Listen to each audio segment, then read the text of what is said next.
Avant de prier pour avoir plus d'argent, avant de demander à Dieu de vous ouvrir des portes, avant de repousser l'esprit de manque, regardez dans votre portefeuille. Parce qu'il se peut qu'il y ait là quelque chose qui témoigne silencieusement contre vous. Et vous ne vous en rendez même pas compte. Vous avez demandé une augmentation, vous avez provisionné, vous avez semé, cru, espéré. Pourtant, l'avancée se fait attendre, les factures s'accumulent, le compte ne se remplit pas, les portes ne s'ouvrent pas complètement. Et si je vous disais que vous bloquez peut-être sans le savoir votre propre bénédiction, et si l'endroit même où l'argent est censé reposer, l'espace même censé représenter la provision, l'abondance, la gestion responsable, portait un symbole de peur, cet objet pourrait attirer la pénurie dans votre vie. Et vous le portez chaque jour. Écoutez attentivement. L'Écriture dit dans Proverbe 23:7, « Car tel est l'homme dans son cœur, telles sont ses pensées, non pas selon ses prières, non pas selon ses souhaits, selon ses pensées, selon ses convictions, selon la façon dont il forge son identité. » Et dans Deutéronome 28:12, il est dit, « L'Éternel vous ouvrira son bon trésor pour bénir tout le travail de vos mains. » Mais que se passe-t-il lorsque vos mains tiennent des symboles de manque? Que se passe-t-il lorsque le portefeuille censé représenter la bonne gestion renferme en réalité des souvenirs de désespoir?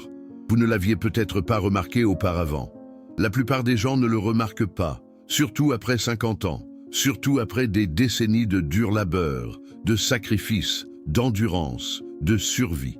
Vous avez traversé des récessions, des factures médicales, des crises familiales. Vous avez vu l'argent aller et venir, et à un moment donné, la rareté a cessé d'être temporaire. C'est devenu familier, et la familiarité avec le manque est dangereuse, parce que l'esprit s'adapte, l'âme s'adapte, l'environnement s'adapte, et lentement, sans même s'en rendre compte, on finit par tolérer ce que Dieu n'a jamais voulu que l'on normalise. Il y a des gens qui prient pour l'abondance, tout en organisant concrètement leur vie autour de la pénurie. Certaines personnes demandent de l'argent en abondance, tout en étant émotionnellement ancrées dans leurs dettes. Et il y a des gens qui demandent à Dieu de multiplier leurs dons, tout en portant quotidiennement un objet qui symbolise l'insuffisance. Vous pourriez dire, c'est tout simplement pratique, c'est la vie, ce ne sont que des papiers, c'est juste quelque chose que je conserve. Mais les symboles ont leur importance.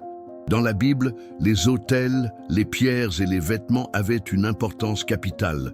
Les objets étaient porteurs d'une signification spirituelle. Lorsqu'Israël conservait des objets maudits dans son camp, la bénédiction cessait. Non pas parce que Dieu avait changé, mais parce que l'harmonie divine avait changé. Je ne dis pas cela pour vous faire peur. Je dis cela parce que vous pourriez, sans le savoir, bloquer votre propre bénédiction. Et le pire, vous vous y êtes habitué. Vous vous êtes habitué à ouvrir votre portefeuille et à y trouver des sources de stress. Vous avez pris l'habitude d'associer l'argent à la pression plutôt qu'à la sérénité. Vous vous êtes habitué au mode survie plutôt qu'à la gestion responsable. Et votre système nerveux s'est adapté à la rareté. Il y a une différence entre bien gérer son argent et être psychologiquement attaché au manque. L'une d'elles est la gestion responsable. L'autre, c'est l'accord. Et accepter le manque a des conséquences. Vous avez prié, mais avez-vous examiné ce que vous portez en vous? Vous n'avez cessé de le déclarer. Mais avez-vous évalué ce que vous tolérez? Avant de poursuivre, je vous demande de faire quelque chose de simple. Maintenant, écrivez dans les commentaires « Je refuse d'accepter le manque ». Faites-le comme une déclaration. Fais-le comme une ligne tracée dans le sable, car quelque chose est sur le point d'être révélé.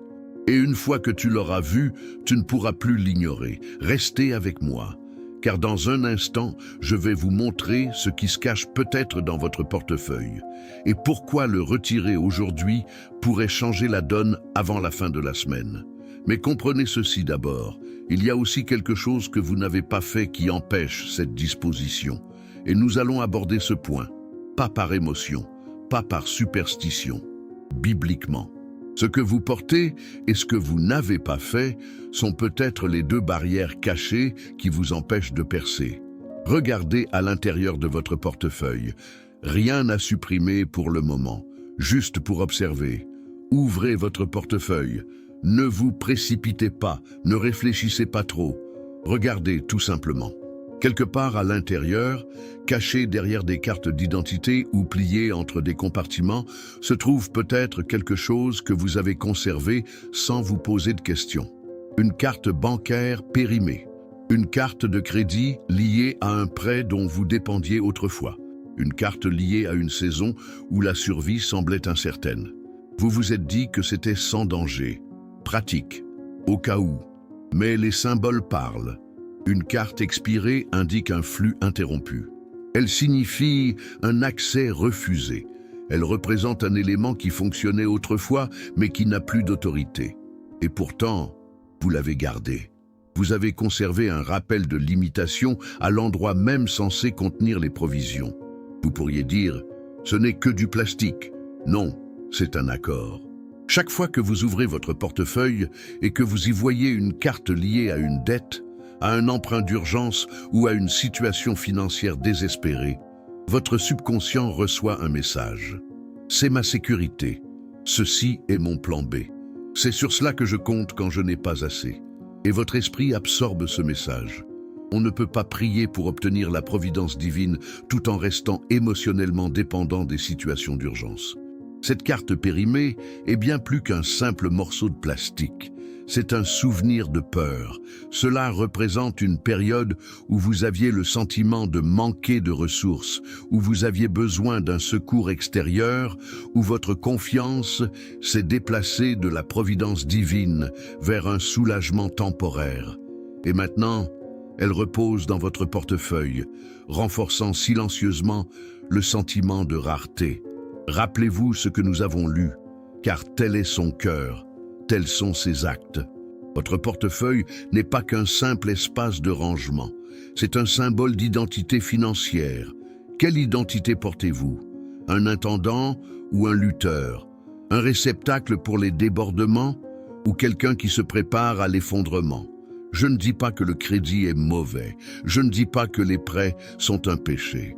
Ce que je veux dire, c'est que si vous êtes émotionnellement attaché à vos dettes, si vous les considérez comme une forme de sécurité psychologique, vous risquez de renforcer le cycle même que vous souhaitez briser.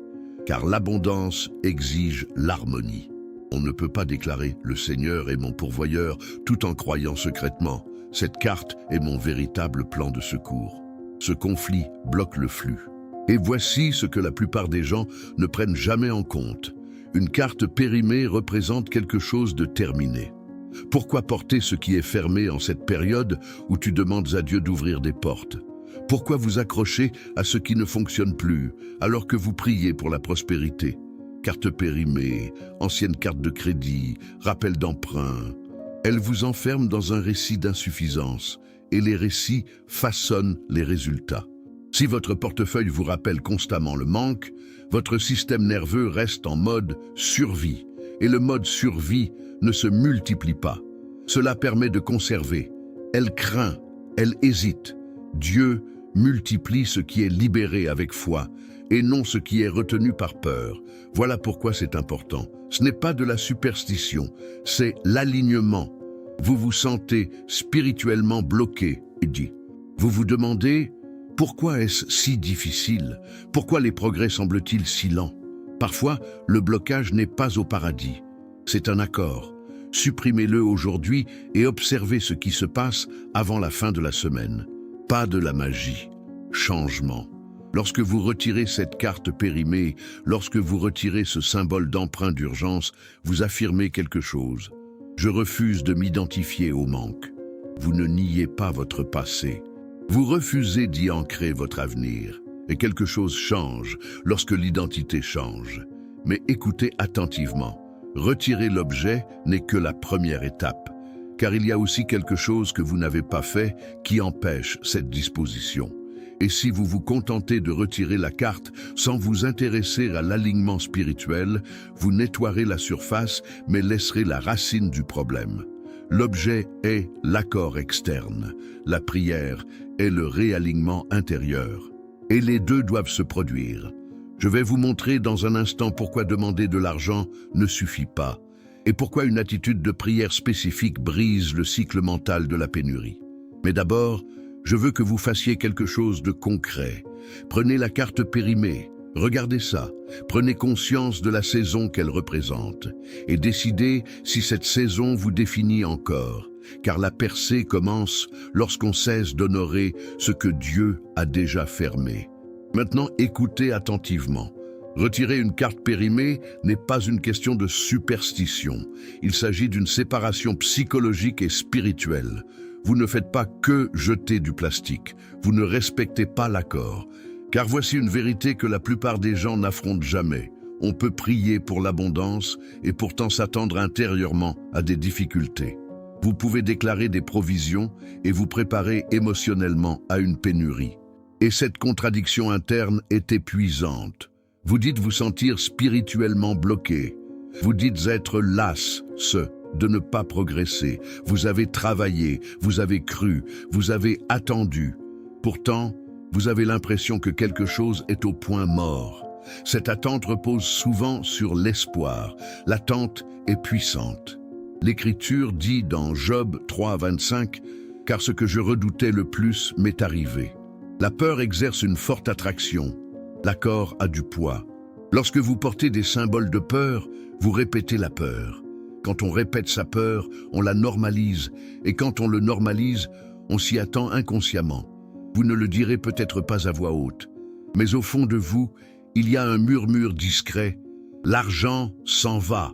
L'argent ne reste pas. Il ne dure jamais. Ce murmure devient identité. Et l'identité façonne le comportement. Vous devenez prudent d'une manière qui vous rétrécit. Vous hésitez d'une manière qui vous limite. Vous vous contentez de solutions qui vous rassurent, mais vous font vous sentir à l'étroit. Et puis on se demande pourquoi la croissance semble si lointaine. La providence divine ne répond pas à la panique. Il réagit à l'alignement. Mais voici le problème plus profond. Il y a aussi quelque chose que vous n'avez pas fait qui empêche cette disposition.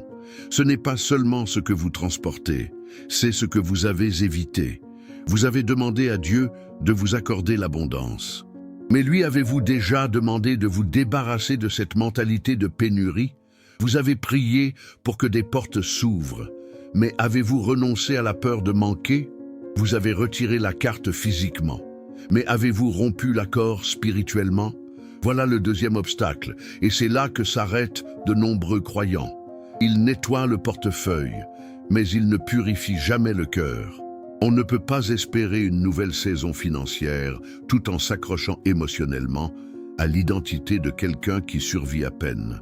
L'abondance commence par la croyance avant de se manifester par l'équilibre. C'est pourquoi Deutéronome 8,18 dit « Mais souviens-toi de l'Éternel, ton Dieu, car c'est lui qui te donne la force d'acquérir des richesses. » Pouvoir, pas de chance. Ce n'est pas un accident. Pouvoir. Mais la puissance circule par l'alignement. Si votre dialogue intérieur dit « J'espère ne pas le perdre », vous agissez encore sous l'effet de la peur. Si votre subconscient se prépare à l'effondrement, vous n'êtes pas prêt pour la multiplication. Il faut rompre le récit. Et la briser exige une action spirituelle intentionnelle. C'est là que la prière intervient. Ce n'est pas une prière anodine, une demande qui ne soit pas précipitée, distraite ou sans conviction, une déclaration qui rompt avec l'idée de rareté, une prière qui affronte la peur que vous avez portée en silence pendant des années. Car le retrait de la carte périmée modifie l'environnement extérieur. Mais la prière modifie l'identité. Et l'identité, c'est primordial. Avant de prier, j'aimerais que vous examiniez honnêtement quelque chose. Quand vous pensez à l'argent, quelle émotion vous vient en premier? Est-ce la paix ou de la tension? Est-ce de la gratitude ou de l'anxiété? Votre première réaction émotionnelle révèle votre accord. On ne peut pas simuler un alignement. Mais vous pouvez le changer. Une décision est en train de se prendre. Retournerez-vous à la familiarité du manque? Ou bien allez-vous conclure un nouvel accord, car dans les 7 jours suivant le réalignement, vous pourriez commencer à remarquer des changements. Pas forcément des millions d'un coup, mais des opportunités, des conversations, des idées, des ouvertures, une dynamique positive. Le changement fait suite à la décision, Mais la décision doit être scellée, et ce scellement s'opère par la prière. Arrêtez-vous un instant, pas négligemment, sans distraction, sans être à moitié présent. Si vous conduisez, arrêtez-vous plus tard et reprenez cette prière. Si vous êtes chez vous, asseyez-vous bien droit, posez les 2 pieds à plat sur le sol.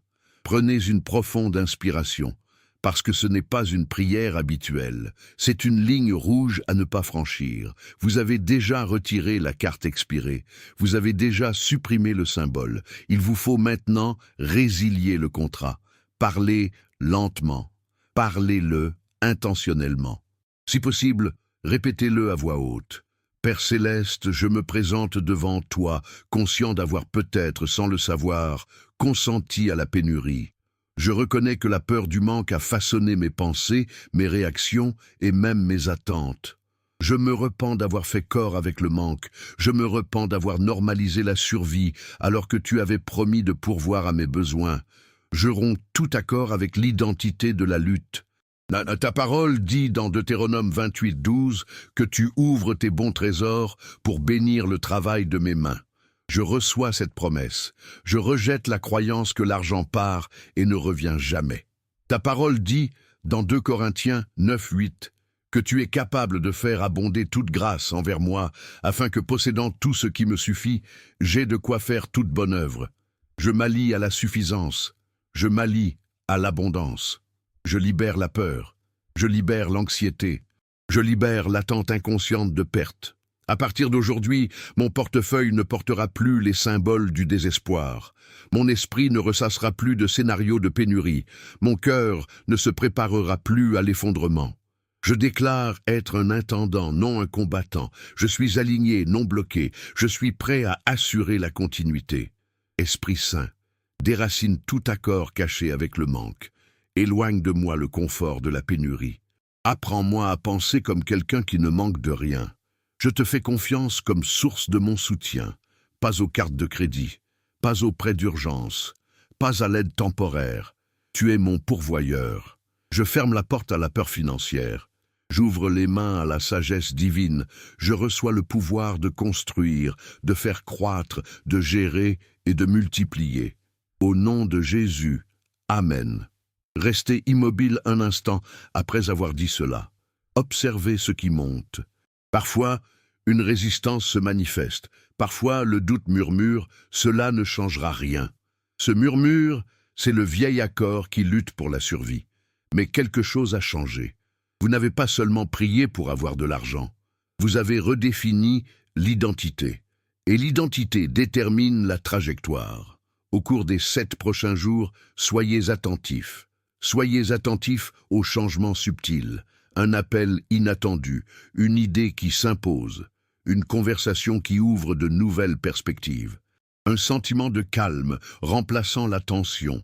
L'abondance n'explose pas toujours. Parfois, tout commence discrètement, par un alignement. Vous avez supprimé le symbole externe.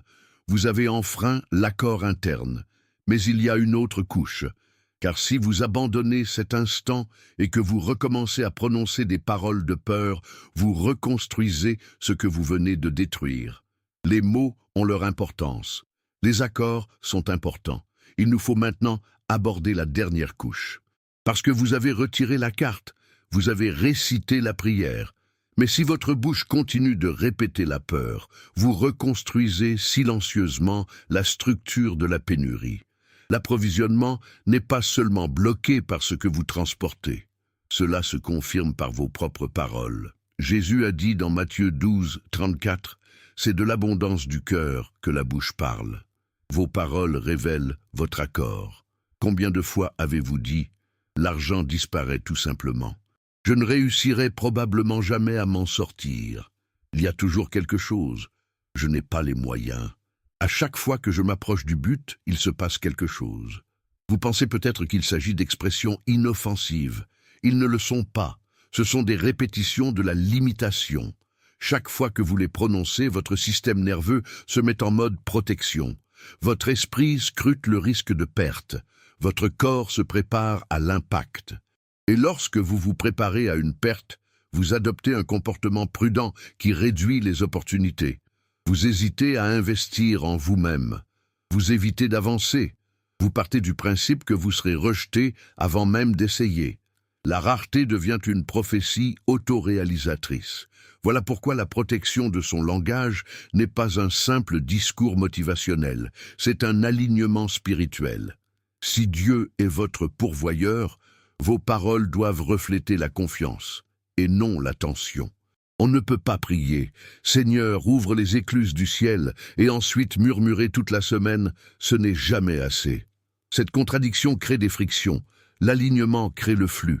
Pendant les 7 prochains jours, je veux que vous maîtrisiez votre langage. Si l'ancienne phrase apparaît, remplacez-la immédiatement. Au lieu de dire « l'argent sort », dites plutôt « l'argent circule et revient ». Au lieu de dire « je n'en ai pas les moyens », dites plutôt « j'apprends à gérer intelligemment et à progresser régulièrement ». Au lieu de dire « ça ne marche jamais », dites plutôt « Dieu arrange les choses d'une manière que je ne peux pas encore voir ». Il ne s'agit pas de faire semblant, il s'agit d'une reconversion. Votre cerveau crée des connexions par la répétition. La pénurie a été préparée pendant des années. L'attente de ressources doit maintenant être préparée avec la même intensité. Et autre chose doit changer. Gratitude. La gratitude n'est pas forcée. Reconnaissance intentionnelle. Chaque jour de la semaine prochaine, identifiez une forme de provision déjà en place. Il peut s'agir de petites choses, une facture payée, de quoi manger, un logement stable, un membre de la famille qui vous soutient, la force physique. La rareté amplifie ce qui manque. La gratitude amplifie ce qui est présent. Et ce que vous amplifiez étend son influence sur votre pensée. Vous n'essayez pas de manipuler Dieu, vous êtes en train de vous réaligner. N'oubliez pas, Deutéronome 8:18 dit qu'il vous donne le pouvoir d'acquérir des richesses. Le pouvoir implique la participation. Vous n'êtes pas une victime passive des fluctuations économiques. Vous êtes un intendant qui apprend l'alignement, et l'alignement modifie la posture. Quand la posture change, les décisions changent. Lorsque les décisions changent, les résultats commencent à évoluer. Vous remarquerez quelque chose de subtil, moins de panique, réaction moins émotionnelle aux chiffres, plus de clarté, plus de calme, une meilleure prise de conscience des opportunités que vous aviez auparavant ignorées parce que la peur l'emportait sur la sagesse. La rareté rétrécit la vision, l'alignement l'élargit. Pendant 7 jours, protégez votre portefeuille, vos prières et vos paroles. Supprimez les symboles expirés. Priez pour un réalignement. Disposition à prendre en compte. Montre. Pas avec anxiété, avec espoir. Car les percées commencent souvent discrètement, avant de devenir visibles. Et dans la dernière partie, je vais vous montrer comment protéger cet alignement sur le long terme afin que vous ne retombiez jamais dans un accord tacite avec le manque. Maintenant, écoutez-moi très attentivement. Le plus grand danger n'est pas la pauvreté. Le plus grand danger est de retomber dans cet accord. Vous avez retiré la carte expirée. Vous avez rompu l'accord interne par la prière. Tu as gardé tes paroles pendant 7 jours. Mais si vous ne vous forgez pas une nouvelle identité, l'ancienne tentera discrètement de revenir. La rareté n'est pas seulement une condition financière, il s'agit d'un modèle d'attente. Et les schémas réapparaissent lorsque la discipline s'estompe. Voici donc comment protéger ce qui a changé. Premièrement, ne laissez plus jamais votre portefeuille devenir un entrepôt pour vos peurs. Votre portefeuille devrait refléter l'ordre, la clarté et la bonne gestion. Restez sobre, restez intentionnel, qu'il reflète la stabilité et non le désespoir. Cela peut paraître insignifiant, ce n'est pas petit. L'ordre signale une attente. Deuxièmement, planifiez l'alignement hebdomadaire, pas une fois par an, pas en période de crise. Chaque semaine, prenez un moment pour vous poser la question suivante. Avec quoi suis-je d'accord en ce moment? Réagissez-vous aux gros titres avec panique? Parlez-vous de défaite avec désinvolture? Vous attendez-vous à un effondrement avant la croissance? Vous devez prendre conscience, car la prise de conscience brise les cycles inconscients. Troisièmement, redéfinissez votre relation avec l'approvisionnement. Vous ne courez pas après l'argent, vous cultivez la sagesse. Vous ne mendiez pas pour survivre, vous développez une responsabilité de gestion. Il existe une différence profonde. Quand on se perçoit comme quelqu'un qui survit à peine, on agit par urgence. Lorsque vous vous considérez comme un intendant chargé de la croissance, vous agissez avec lucidité.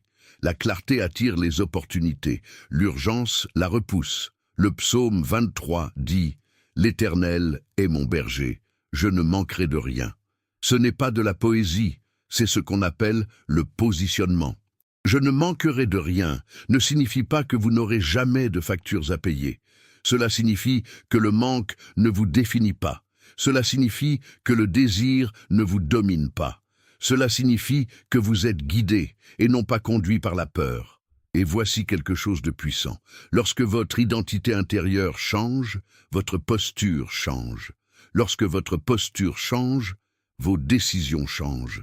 Lorsque vos décisions changent, les résultats commencent à suivre. Vous le ressentez peut-être déjà. Un léger calme, une confiance subtile, l'impression que quelque chose s'est réaligné. Cette semaine, restez attentif. Vous remarquerez peut-être une idée financière que vous aviez auparavant rejetée vous semble soudainement réalisable. Une conversation ouvre de nouvelles possibilités. Une dépense se résout plus facilement que prévu. Une opportunité se présente que vous auriez manqué si vous aviez été guidé par la peur. Ce n'est pas de la superstition, c'est l'alignement. Lorsque la peur disparaît, la clarté revient. Lorsque la clarté revient, la sagesse opère. Lorsque la sagesse est à l'œuvre, la croissance devient durable. Ne mesurez pas le changement uniquement par l'argent immédiat. Mesurez-le par la paix, mesurez-le par la confiance, mesurez-le par la réduction du stress que vous ressentez lorsque vous pensez à vos finances. La paix est la preuve de l'harmonie, et l'alignement est un terrain fertile pour la croissance. Maintenant, je veux que vous fassiez une dernière chose. Saisissez votre texte dans les commentaires. Je choisis l'alignement plutôt que la peur. Pas pour moi, pour vous-même. Car la déclaration publique renforce la conviction privée. Et si ce message vous a interpellé, partagez-le avec quelqu'un qui se sent spirituellement bloqué, quelqu'un qui souffre d'anxiété quant à ses besoins, mais qui n'a jamais examiné ce avec quoi il est d'accord. Tu n'es pas maudit, vous n'êtes pas condamné. Vous n'êtes pas voué à une lutte sans fin, vous ne faisiez que perpétuer un ancien accord. Et maintenant, vous ne l'êtes plus. Protégez cela, entrez là-dedans. Et observez ce qui va se dérouler avant la fin de la semaine.